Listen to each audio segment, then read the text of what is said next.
This morning I had a chance to speak with Speaker Boehner, and I told him what I've been saying publicly, that I am happy to talk with him and other Republicans about anything.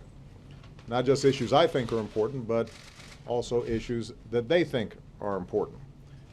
But I also told him that having such a conversation, talks, negotiations, shouldn't require hanging the threats of a government shutdown or economic chaos over the heads of the American people. Think about it this way. The American people do not get to demand a ransom for doing their jobs. You don't get a chance to call your bank and say, I'm not going to pay my mortgage this month unless you throw in a new car and an Xbox.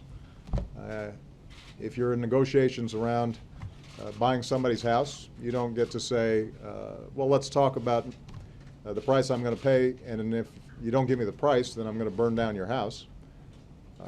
That's not how negotiations work. That's not how it happens in business. It's not how it happens in private life. In the same way, members of Congress and the House Republicans in particular don't get to demand ransom in exchange for doing their jobs. And two of their very basic jobs are passing a budget and making sure that America is paying its bills.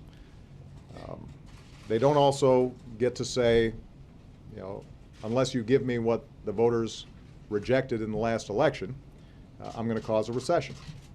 That's not how it works. No American president would deal with a foreign leader like this. Most of you would not deal with either co-workers or business associates in this fashion, and we shouldn't be dealing this way here in Washington.